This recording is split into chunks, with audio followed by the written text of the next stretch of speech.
people filtering in, that's okay.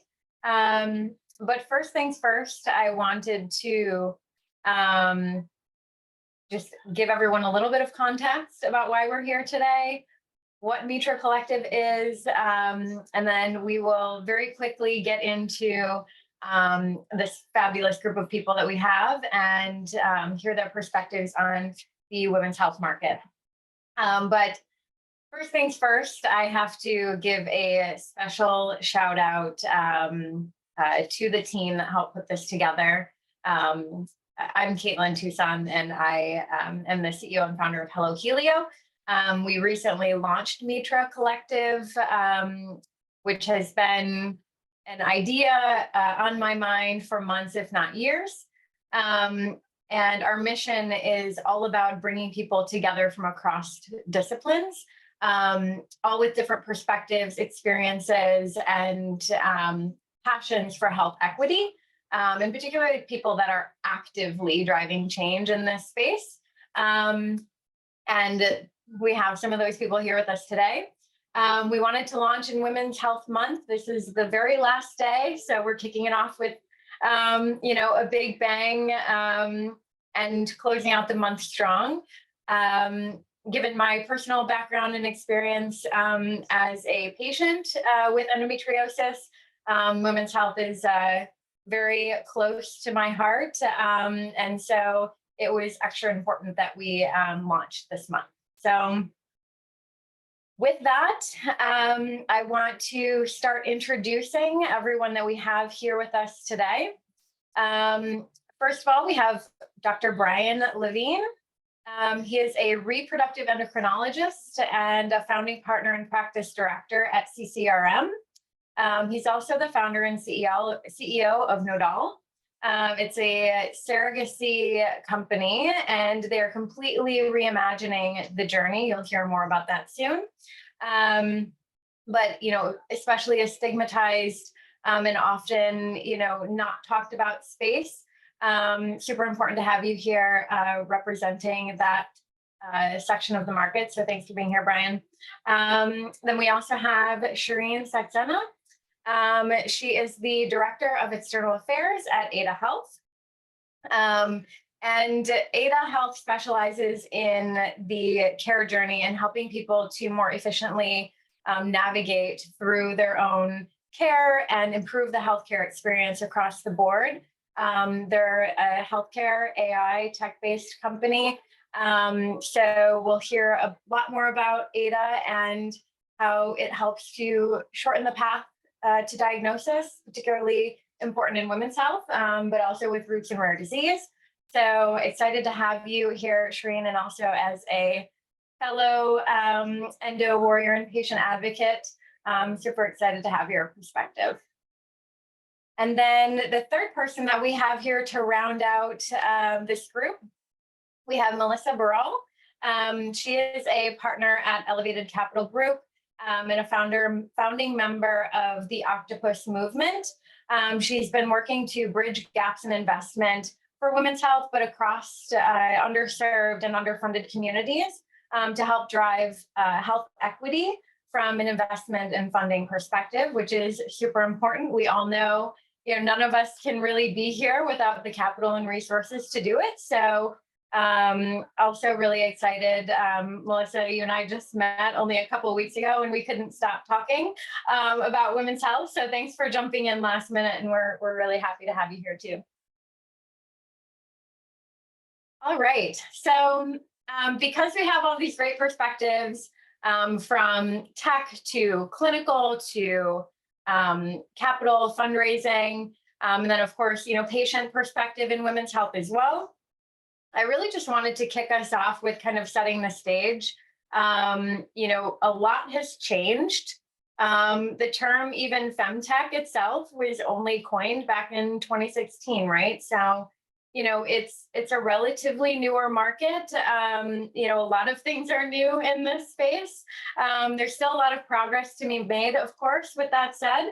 But, there's been some great momentum, and even in the categories that I've worked in, like menopause, even just the moments of seeing menopause in the Super Bowl, right? I mean, I can't imagine 6 years ago that would not have happened. And so I think, let's hear from all of you.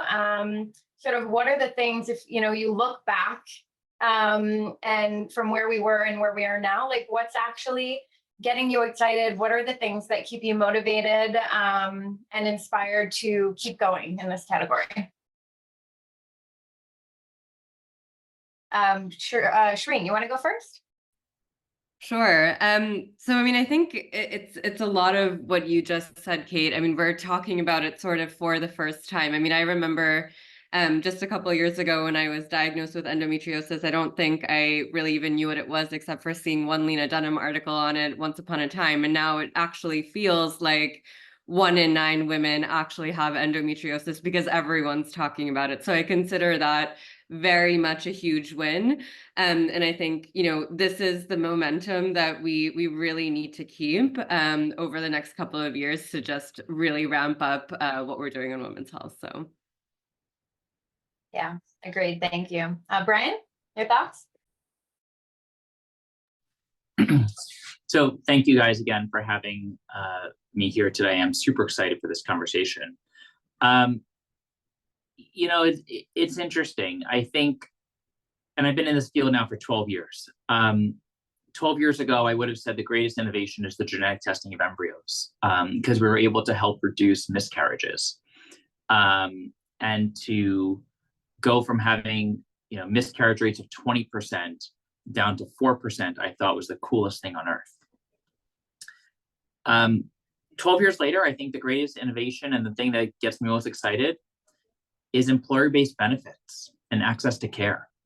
I think IVF is still too expensive for the majority of the population out there.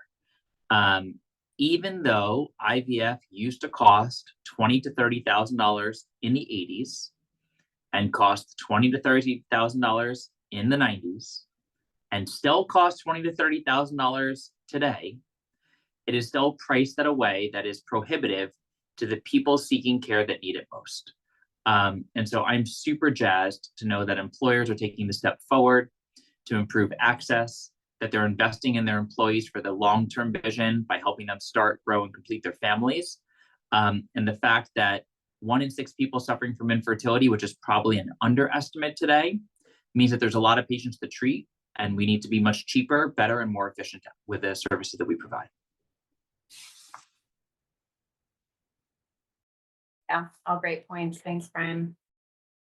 Melissa, what are the things that have you excited right now? So much. I am so happy to be here. Thank you. And yes, as Kate was saying, we just met recently and we were both so excited. So I think that speaks to just like the flowing enthusiasm and the growing, the bubbling joy that people are experiencing, that their issues are actually being talked about.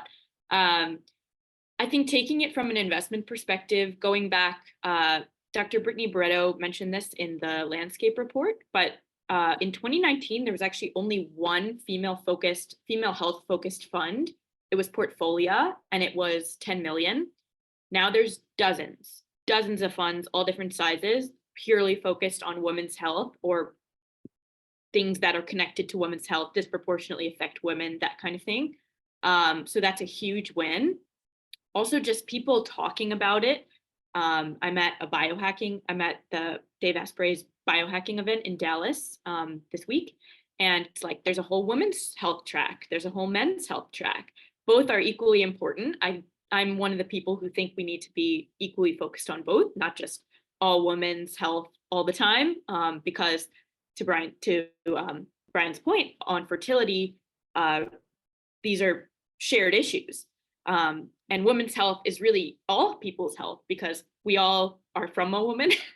We all, there's women in our lives. So anyways, I think there's a lot of momentum. Women are in more clinical trials. Women are being studied more. There's more, the buzz is huge. So I think there's a lot to be excited about. Yeah, couldn't agree more. All right. So with that said, we're obviously super excited about this paradigm shift that we're all experiencing. And of course, from different angles, whether it's, working on the tech side, working on the clinical side, the investment side, and even, the patient and sort of, cultural side of seeing those stigmas really starting to shift as more people talk. But I think we still have a lot of challenges, right? We have a lot of progress that still needs to be made. I think probably a lot of the people who are attending today have probably come across the McKinsey article, talking about the, $1 trillion opportunity, which means, there's a lot of room for growth, right? A lot of room for improvement. But I think, when we think about the challenges and the constraints and the barriers of like, how are we going to get there? I would love to hear from this group, what's the sort of one thing that keeps you up at night, the one thing that gives you a bit of worry, or the thing that, we really need to fix or solve ASAP. Brian, does anything come to mind for you on things that keep you up at night? Yeah, so the current American OBGYN model is set up to provide what I call the 3 Ps really well, which is the pill, the PAP, and a pat on your back to get out the door. Because the OBGYNs don't have the time to address fertility. In fact, it is helpful as a fertility doctor that they don't dabble, but I will also say that it's hurtful that they don't dabble, because people don't find out they have fertility problems until one of 2 things happen. Either they're trying without success, or some other event occurs where they figure this out, oh, by the way. They go to their OBGYN for painful intercourse, they find out they have the definition of endometriosis, then they find out that their AMH is low, then they find out they have cysts in their ovaries, and then all of a sudden they end up in a fertility doctor's office. What keeps me up at night is how are we going to get more people to have ownership and agency over knowing their fertility? Knowledge is power. It doesn't mean you have to act on that data, but you should have access to that data to know what your reproductive potential is. And so to me, as I think about going forward, and again, there's great companies out there. We could talk about like Levy Health, who's trying to literally address this, which is the first pass of figuring out your fertility assessment. But really is, how do we help people own their own fertility numbers so they know when to ask for help before going to address a problem? Yeah, it's a really good point. I mean, I think the education so that people can have agency, right, and better advocate for themselves, it speaks to so many areas. But I mean, some of the things that you just defined very much touch at home. The path to diagnosis for things like endo and major causes of infertility, right, being so long. I guess that's actually probably a perfect segue to Shireen and your opinion on sort of the things that keep you up at night, particularly in this category. Yeah, definitely. Something that I have lost many nights of sleep over. So I think, and I very much answer this question, I think, both from the patient perspective and also sort of working at Ada Health. And maybe I'll just start off by giving this 30-second overview around what Ada does, because I think it helps put it into context.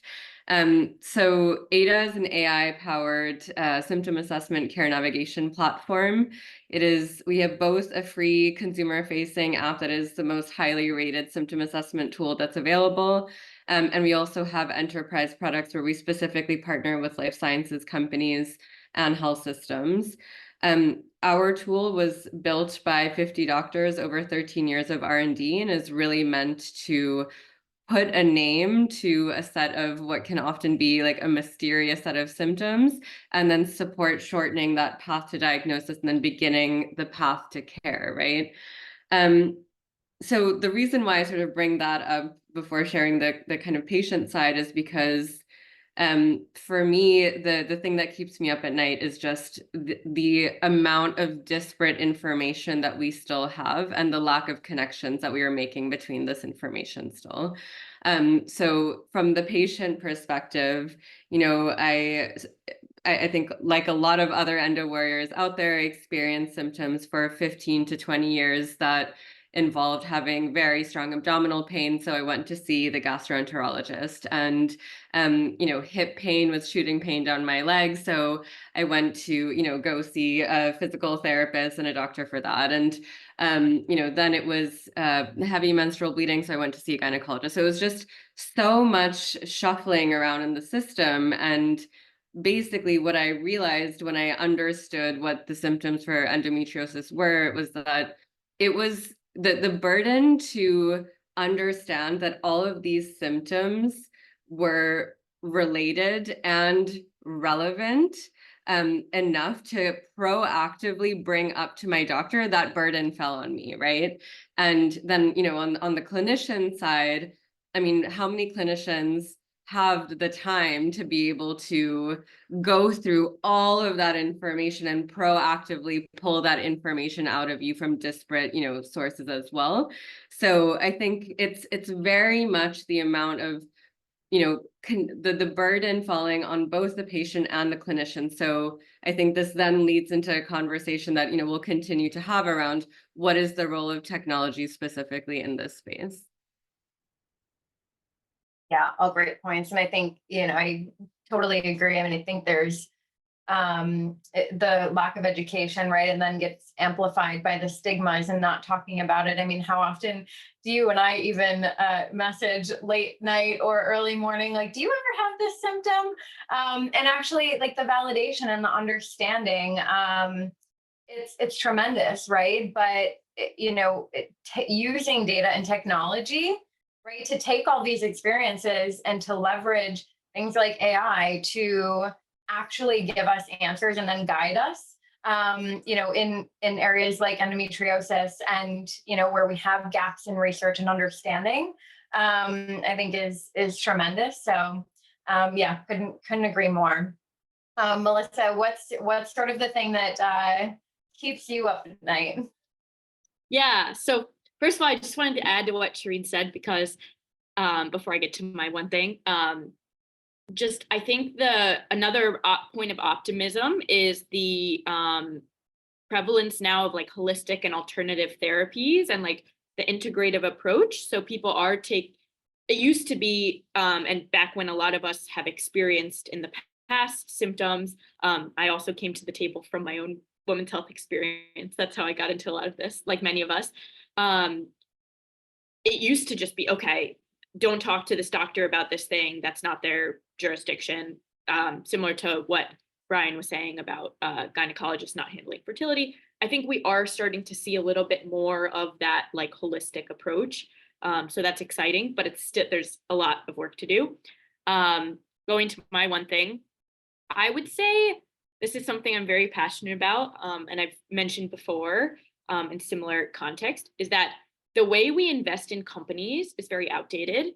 Even in venture, which is a very forward-thinking environment, we're focused on people who have previous exits, who have certain credentials like the school they went to. And just by nature of the pool, it's like we're looking at a very small pool of people. How many of those people are women? How many are people of color? Very few. How many are, and then if you look at like the repeat founder bucket, which is an even smaller subsection, it's just, we're not pulling from a very large pool of candidates. So I think if we want people that look like us, that look like anybody, that look like different people, we really need to go back to the drawing board on kind of how we assess the grit and the ability of founders, rather than just focusing on kind of their credentials on a list, or, you know, the boys club, so to speak. It still exists, even though it's getting a lot better. So again, a lot of progress being made though, and especially in the past couple of years, but just a lot of assessment, I think, that some of these firms and funds need to do in their internal processes on how we evaluate companies.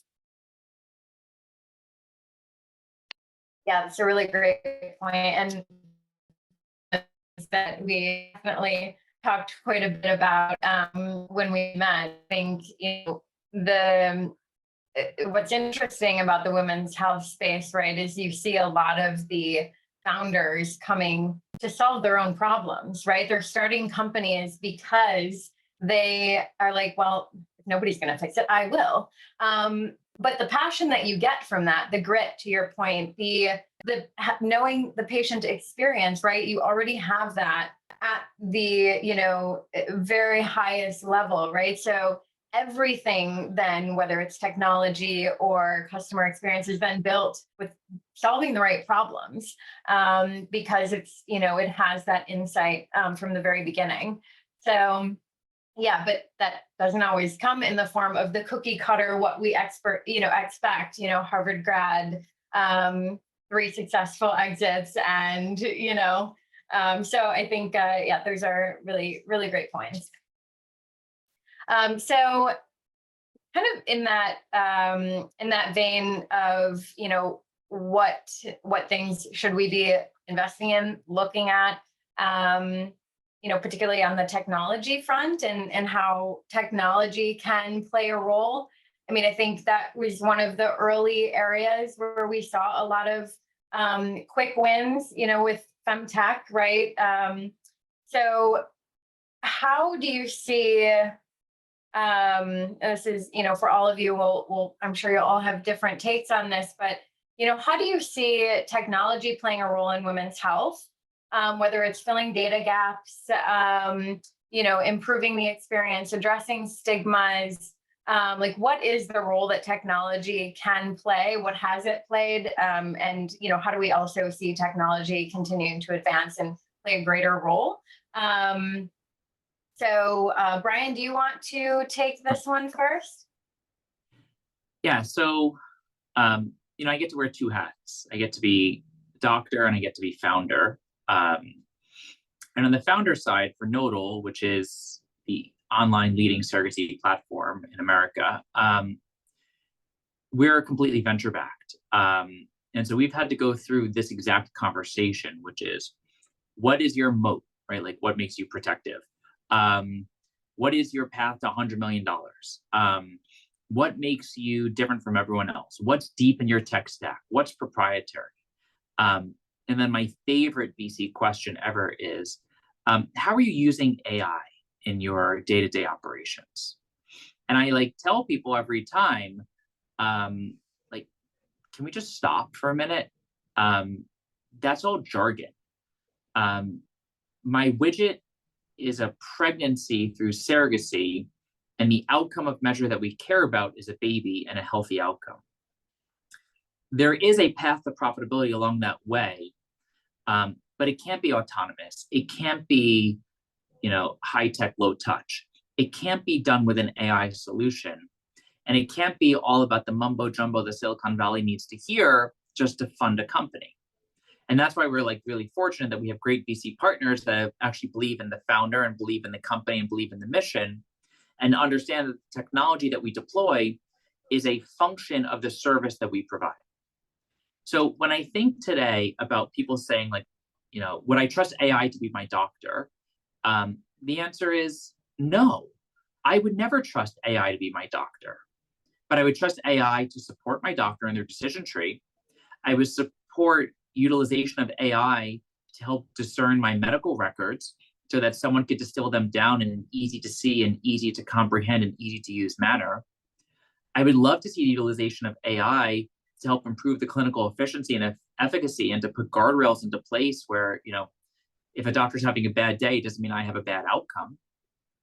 But when I think about the technology that excites me the most today, it's about things that make the process simpler, faster, cleaner. Adding an app, adding a layer, adding an integration, adding an intervention doesn't always make the outcome better. And the example that I will give you is that there are a lot of great companies out there who have period trackers, and then they use a razor blade model where they say, oh, great, we have this tracker, but if you pee on our sticks, you'll have much better data. And so, the machine is cheap, but the sticks are expensive, but just keep peeing on the sticks. Well, if the app could have just figured out that you have polycystic ovarian syndrome and that those sticks are never going to work for you, you could pee on 100 sticks, you're never going to ovulate. they would have saved you money, but that's not their business model. That's not the tech that they're deploying to their solution. Instead, of what they tell you is that they have an app that has a multivariate analysis and they can better predict someone's ovulation and reduce the time to, fear and time to treatment and things like that much quicker. My point is, the technology has to be wrapped around the service you're providing. The technology has to be simple to comprehend, simple to deploy, and hopefully reproducible for grand populations and scalable.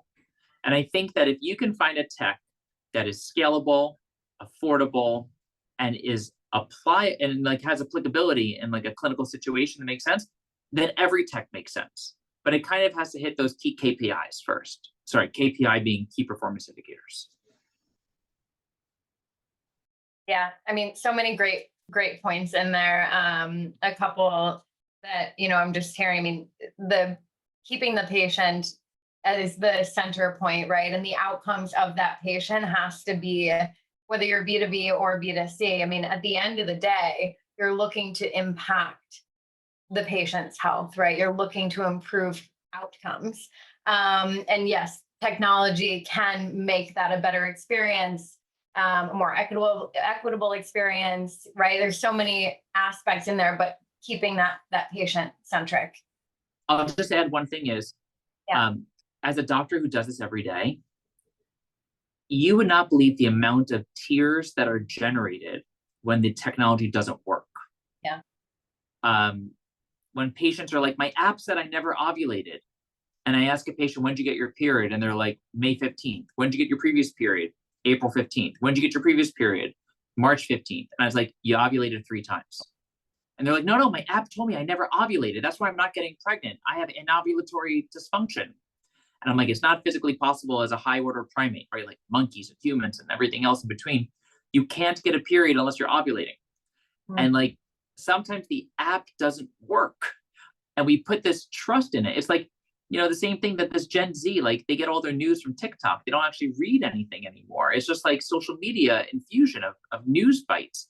And so what I always warn people is like, if the tech works, that's great. But if the tech muddies the waters, you can actually make for a bad clinical scenario. No, it's a really good point. I mean, clinicians like yourself have spent a lifetime educating themselves, and that cannot be autonomous, right? We still need to keep the clinical, doctor-driven insights and like patient interaction as point of care. I mean, you can't eliminate that. So yeah, really great points. I think I'm going to segue over to Shireen, because I think a lot of things that Brian just talked about are things that, definitely tap into not only the patient experience, but also the role of like smart AI, health literacy, like understanding how AI and what its role is and the role of technology in that patient experience. Yeah, definitely. I mean, a couple of thoughts here. I think, a world in which, as Brian was saying, I mean, I think a world in which technology replaces a doctor or is more heavily leaned on than a doctor's experience is not a world that I think anyone's really trying to get to if we're looking for sort of good health outcomes.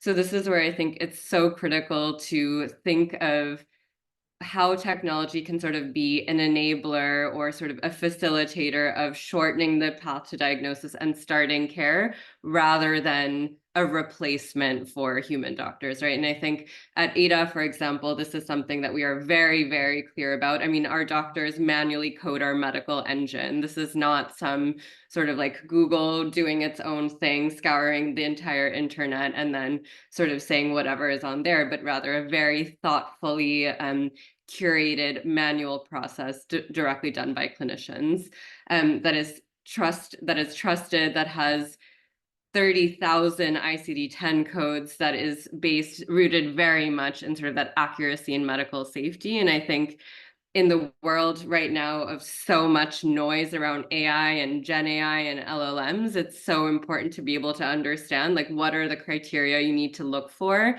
when turning to technology, right? And I think that's not just from sort of like a B2B or doctors or clinicians standpoint, but it's also from, I think that's where you're getting at, Kate, like the user standpoint. And I think a lot of the work that's going to have to be done over the next couple of months and years is building up health literacy in the context of AI literacy, right? What are, Brian mentioned Gen Z turning to TikTok. Like, what are those reliable sources that you should go to proactively? And then how do you actually know what is trustworthy when you are in this sort of like reactive setup as well, right?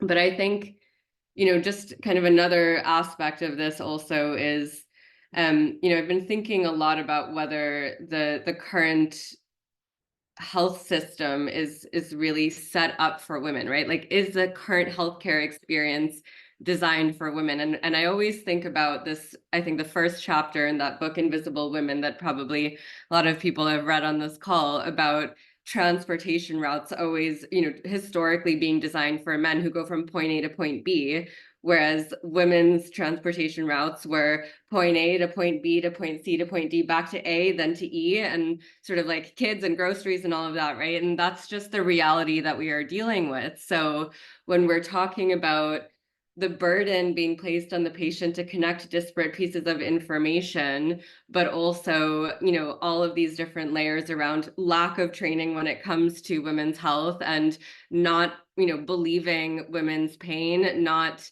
women of color having more difficulty sort of also being believed, and then also accessibility, affordability, and stigma, then we need to really think about, like, what role does technology play there, right? If you are we have a partnership with Bayer Consumer Health, for example, and their Caniston line specifically aimed at women's intimate health. And what we talk about all the time is, you have to put yourself in the shoes of a woman who is dealing with, vaginal thrush and is standing in line at a pharmacy in the UK, explaining to the pharmacist what her symptoms are. Well, there's a line of people behind her who can hear her, right? So that's one alternative. The other is, in the privacy and the comfort of your home, you can check whether this is sort of an emergency, or whether, have some sort of guidelines around where to go next in terms of starting your care. Yeah, so many great points, and so many opportunities for technology to improve that experience. I think that's what's super exciting about it. Melissa, from your perspective, like, what aspects of technology are interesting to you? What do you think the role is? You touched on quite a bit, but like, what's jumping out to you?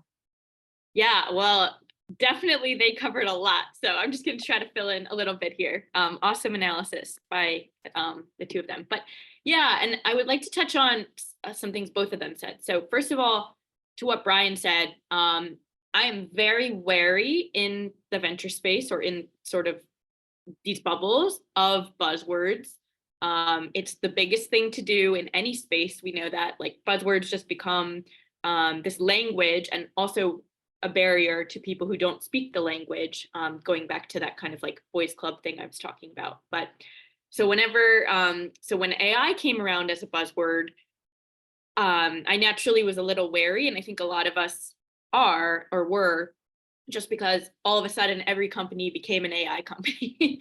And I'm certainly not an AI expert, but I know, after looking into many of them, that a lot of them, there's no cap to the number of companies that can claim that. So a lot of them were using like pivot tables, and that's all of a sudden an AI company because it generated some kind of automated response. So anyways, there's definitely differences in the AI companies, whether it's generative AI or like an Excel formula, claiming to be AI. So that's number one, is just that buzzwords, whenever they have a certain draw, or whenever people see results, everybody goes to them.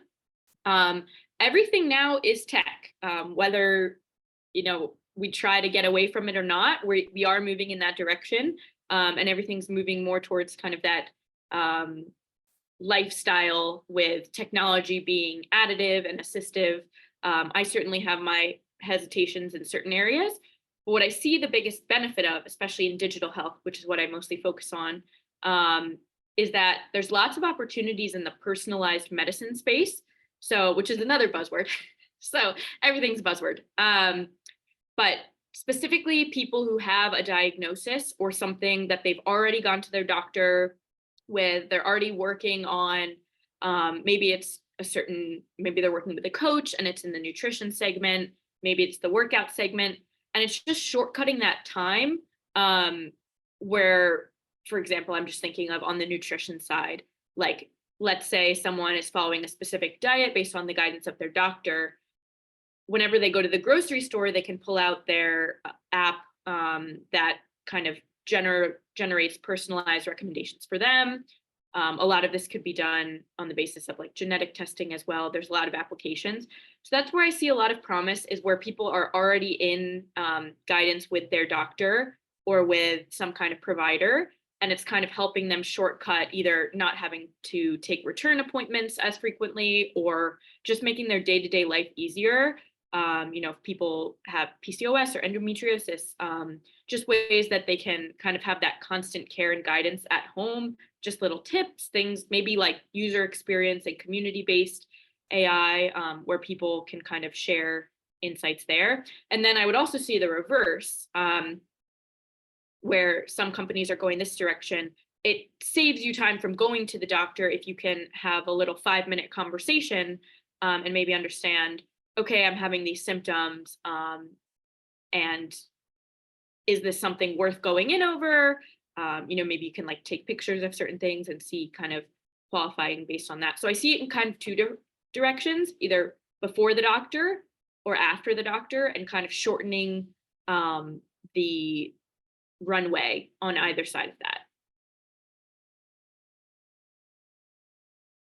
Yeah, lots of great points. And different perspective too from the investment side too. So thanks for layering that in. So just checking time here.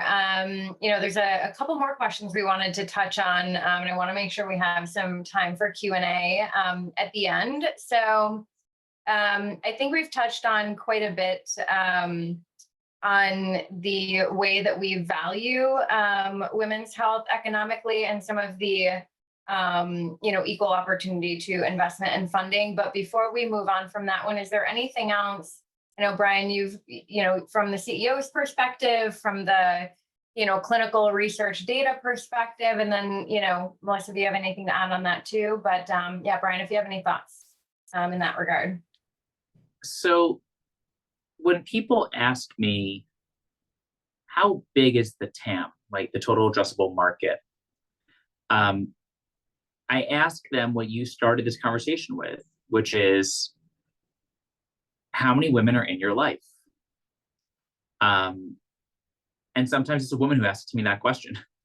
But the reason is that we don't know the TAM, right? We don't know the size of the total addressable market.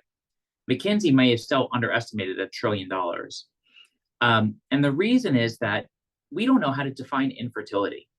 So in October of this year, the American Society for Reproductive Medicine took a proactive statement in redefining infertility, which ultimately was accepted by the World Health Organization as a new definition of infertility.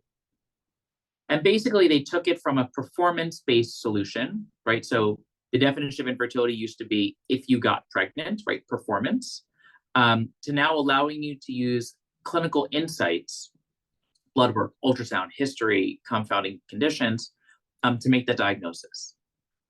That may not seem like a big deal to some, but that is a paradigm shift within our field. I'll give you an example. A lesbian could not seek utilization of her employer-based benefit solutions until she wasted 6 vials of donor sperm. With only 1,250 donors active in the United States, we are supply constrained on donor sperm. This woman would have had to pay $6,000 in sperm fees, wasting them, even if we knew she had endometriosis, even if she had a low ovarian reserve, even if we knew that she had other issues, just to meet the diagnosis to be able to get treatment. And so we now can say that, look, she has other reasons to not even try an IUI, to go straight to IVF. It's more cost effective, it's risk reducing. And so what I would say is, as a ray of sunshine here, is that today 1 in 6 is probably an underestimate of the depth of the disease of infertility. And by depth, I mean how deep it goes into society.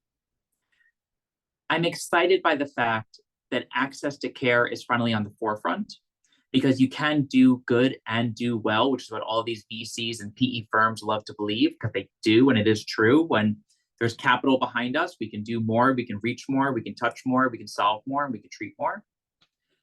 But what I would also share is that we're probably still underestimating at 1 in 6.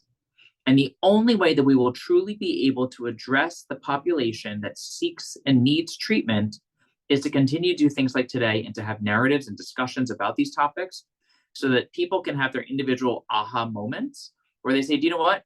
I should get checked. You know what? I'm gonna go call my OBGYN. Something just seems off. My girlfriend had this happen and she ended up needing a fertility doctor. Why don't I go talk to my doctor too? And by the way, there are so many fertility doctors. I mean, yes, there's only 45 of us that come out of training a year in America, but there's so many of us that you can find online and telehealth solutions, and you can go use Maven, which is like an amazing women's telehealth platform. You can get an infertility doctor on demand. And you can go talk to someone for $15 even at some of these platforms. So my advice is, don't wait for someone to diagnose you with a problem. Be an advocate for yourself.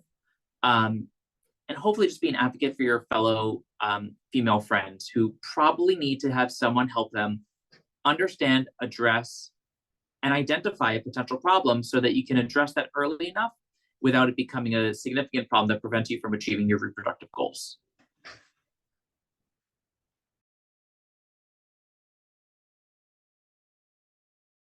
You're on mute. Yeah. Anything you want to add, Melissa, on the like investment funding sort of gaps perspective? I know you've touched on a lot, but anything else you want to highlight? Yeah, I'll be super quick. I think things are changing just by nature of the demographics changing. I could go into a lot of nerdy stuff about the wealth transfer. A lot of women are going to be at the helm. Younger generations care more about impact. There's a lot of evidence. I'll just be blunt. It goes where the money goes. The money hasn't been with women. When the money moves with women or people who are informed, like, you know, Dr. Brian, other people, it'll go towards these things. So we're in that direction. I think it's just kind of slow going, and then it's starting to speed up. So I'm optimistic. Yeah, no, great points. Shireen, anything to add from like, you know, the perspective? I know Brian talked a little bit about like the TAM and how do we even get to the right TAM, is we first have to get people to the right diagnosis. So anything you want to add in that regard, and sort of like the data that comes with that?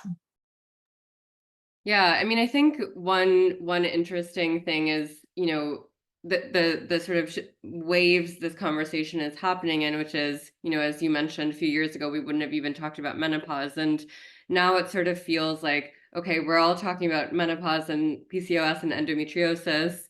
And sort of, I think the next phase that we're starting to enter more is that like broader definition of women's health being not just, you know, reproductive health and sexual health, which, you know, is actually, I think according to this same McKinsey report we're all referring to, is really only about like 5% of like women's burden of disease. If you look at sort of the other 95 or so percent, it's really things like the conditions where women's symptoms present differently than men's, right? And that's the classic example would be, you know, heart attack or other cardiac conditions.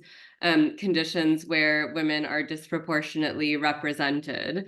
And there you've got like a lot of autoimmune conditions that are highly stigmatized or politicized, right? I mean, the list goes on, and that's where we're going to now shift from that 5% focus to the other 95. And that doesn't mean the 5% isn't important. It's extremely important, but women being sort of the decision makers of many households, and apparently sort of being 75% more likely than men to adopt digital health tools. I mean, we have to sort of think about what that means in terms of like the trickle down effect on others, you know, in the same household and in the same community. Yeah, no, absolutely. And you're touching on something really critical I want to make sure we highlight here, which is, to get to the right solutions in women's health, or really in any sort of underfunded, underrepresented category of healthcare.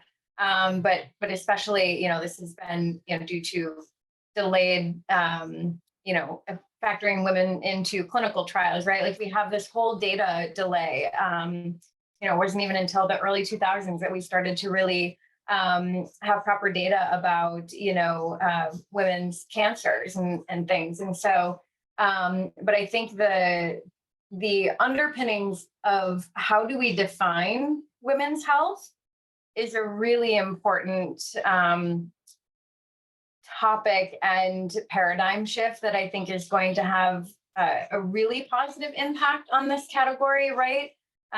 Because historically it has been a lot of reproductive conditions, and it makes sense, right? Because that was sort of the clear, easy to carve out that these ovaries and anything related to ovaries or uterus or those women specific organs, okay, that's naturally going to be a women's health category. But as we start to barely even scratch the surface, as we start to use technology and things to better understand symptoms, right, we're realizing that actually, like, heart attacks affect women differently, and autoimmune disorders impact women disproportionately.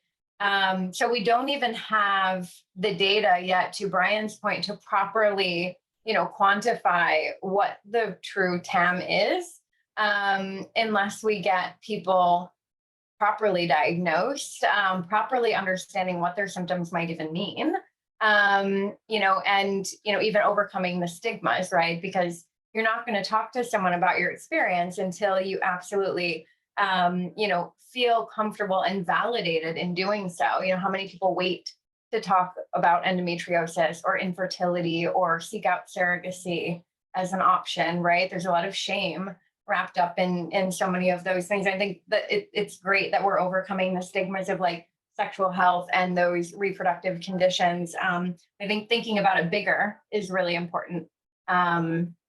Is there anything, I think the main takeaway that we wanted people to get out of this is like, are we asking the right questions to get to the right solutions? Because you can't solve a problem if you're not scratching at the right questions. So for me, that's really it, is like, are we defining women's health correctly? And if we're not defining it correctly, then like, what can we do to better capture how the expansiveness and the real impact, not only economically, but like outcomes and systems, and there's so many intertwined elements. So are there other things, I'll kick it back to you, Shireen, on this whole idea of like, we have to get to the bottom of it to get to the right solution. We have to ask the right questions. So sort of what's coming top of mind to you in the getting to the right questions topic? Yeah. I mean, I've been thinking about this a lot, and I'll try to, I won't repeat sort of any of the ideas we've already floated around sort of in the discussion so far, but I think, two additional thoughts that I've been thinking about a lot lately is one, Melissa, you mentioned sort of personalized medicine, right? I mean, we're talking about, I've been wondering about sort of this concept of whether we ask women their preferences in the context of their sort of medical care, right? I mean, our personal preferences are so important for every aspect of our lives, whether we work out in the morning or in the evening, whether we, like what we eat, and, just all aspects. So in addition to sort of the medical information, I guess, are we asking how women want to actually engage in their care, have their care delivered, and what that looks like, right? So I think that's one thing I've been thinking about a lot. And then the second is just, very much related to what you had said, Kate, around, are we, defining women's health the way that we should be? Because if the fundamentals are off, then, the rest kind of just follows from there. so some of I think the categories that we've discussed really touch on that sort of physical health burden on women's health. But I think, again, tying all of the disparate pieces together, what do those categories of women's health that we just described, whether cardiac, autoimmune, endometriosis, whatever it is, how does that then impact, like take that context and then what does that mean for a woman's mental health? And then let's take it one more step. Like, what does that mean for your sexual health as well, right? Because it is a cycle. And when we're talking about stigma, I mean, that's sort of an area. And I'd be curious to also hear sort of Brian's, thoughts here from the fertility perspective is, I mean, if your sexual health and your sex life, to be honest, is impacted because of your physical health and your mental health, it's just going to be a cycle, right? And I don't know how many clinical conversations are happening about that. So both of those things have very much been on my mind lately. Yeah, Brian, go jump in here. So I think it's just a continuum, right? Like, we can't think about these punctate parts of your story as being individual parts of your story, right? It's like a continuum of your health. And so the majority of women spend their earliest reproductive years avoiding pregnancy at all cost. Then they have this window of opportunity where it feels or seems or is the right time and they want to be pregnant at all cost. Then as the father of 2 kids at home, I can tell you there's a window where you want to prevent pregnancy at all costs again, because it's exhausting raising these little rugrats. But it's this really funny sinusoidal time. And if you can open the aperture and take a step back, you realize that it's actually one continuum along the way. And what has to happen is the conversation about intercourse that led to contraception in someone's early 20s was the opportunity missed to talk to someone about painful intercourse and painful periods to address endometriosis that's going to bite them in the butt when they turn 32 and they want to have a kid. The conversation that's had about reversible contraception, like an IUD, for example, and limiting hormonal exposure is important to have with someone early on, and not just to say, in my practice, I don't put IUDs in women who haven't had a baby, which, by the way, in many parts of the country, that's one of the rules that people say is they don't put in an IUD unless you've already had a kid because it's more difficult to put one in. But what a lot of people don't realize that by being on hormonal contraception, you actually mask irregularities within your cycle. So many women believe that they have a regular 28-day cycle, but that's because they're on a pill that's a 28-day pill. And so they're having a synthetic cycle that's as a result of, being on a pill. So do you even counsel your patients about that? And then there are people who don't say to your patients all the time, I know you're avoiding pregnancy at all costs, but have we checked your AMH in the last year or two, just so we can at least, kick the tires and have an idea? You'll realize that I did not discuss sex once there, but that is the actual underlying thing that we're discussing the entire time. And so sexual health and reproductive health, the womb to tomb, which is what reproductive endocrinologists like me do every day, that continuum is what we're really addressing here. And what we need to do is to stop making these to be siloed events, and instead should really be part of a continuum of care where you have continuity of care along the way and continuity of conversation. Yeah, it's a really good point. I mean, something nurse on the health system side, we often looked at, all of the life stages, right? Beginning before menstruation all the way through, and different life stages bring different preferences, bring different needs, experiences. So yeah, all really good points to make sure. And something that you touched on earlier, Shereen, was like, are we even building a health system and solutions that serve women? I think unless we take a step back and say, what is the entire, continuum across all life stages? And until we really break that down and look at all those things, what happens after menopause, right? There are so many other things, non-reproductive even, that happen after menopause or after menstruation. Are you having pain, right? Pain is not normal, despite what society may have taught us. But yeah, I think looking at those different life stages and making sure that we're addressing all of those facets that come up is really, really important. Melissa, anything you want to add here? And then we can, open up for, go ahead and drop some questions, folks, and we'll get to as many as we can. You can drop them in the chat. And Melissa, anything you want to add while we wait for those questions to come in, on sort of like your big question we need to ask? Yeah, I have so many, so I'm gonna try to be quick. I'm gonna not repeat anything and just be as quick as possible. This is all coming from my own personal experience, not from the investment side. And first of all, I want to touch on what you said. Pain is common, not normal, because it is so common, and it should be normalized as like something that happens, but it is absolutely not normal to feel pain in your normal course of life. So, and on that note, touching on the sexual stigma, which I guess I will touch a tiny bit on the investment perspective. I think it has been somewhat normalized in terms of like people are investing in sex companies and period companies, and we have several at Coyote Ventures, one of the funds I work with. We have several portfolio companies specifically focused on those things, whether that's a new menstrual disc, whether that's some sexual wellness companies we've been working. There's a lot of talk around these things, especially with women VCs investing in kind of like known female issues. However, I think in social circles or in personal experiences, there's still a stigma, definitely. And I think that to your point about, to Shireen's point about like the AI having the conversation at the UK pharmacy, or sorry, using the AI versus having that conversation. A lot of us still don't share with our friends, our loved ones, maybe even our doctors.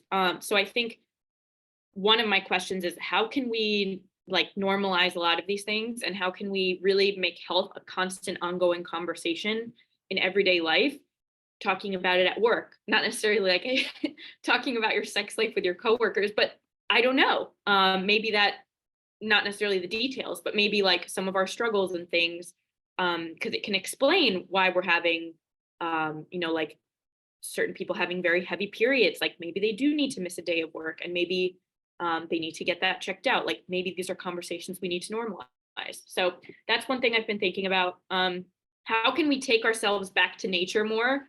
How can we do less? How can we prioritize our health first? So in all this world of technology and AI and all these innovations, how can we actually return to like more of our natural state? How can we kind of get away from the pressures of the everyday life? How can we get away from a lot of the toxins in the environment and a lot of the things that are damaging our fertility and affecting our day-to-day health? And who knows, we don't even know all the things they're affecting yet. Everything from EMFs to toxic chemicals to pesticides to whatever. So that's number two. And then I think the most important question to me, I guess this is a little bit with the investment lens as well, is how can we partner better with men? And that's something I kind of obsess over. I always have. I worked on a trading floor when I first started, and it was very much like male dominated environment, and there wasn't a lot of partnership. It was the women competed against the women, the men competed against the men. It was very like cutthroat in that way, in intra-sex, not intersex. So yeah. My question is, how can we get more, like, how can it feel less competitive, both intrasex and intersex? And how can we all see this as like, women are not small men, all those cliches, but it's true. How can we partner?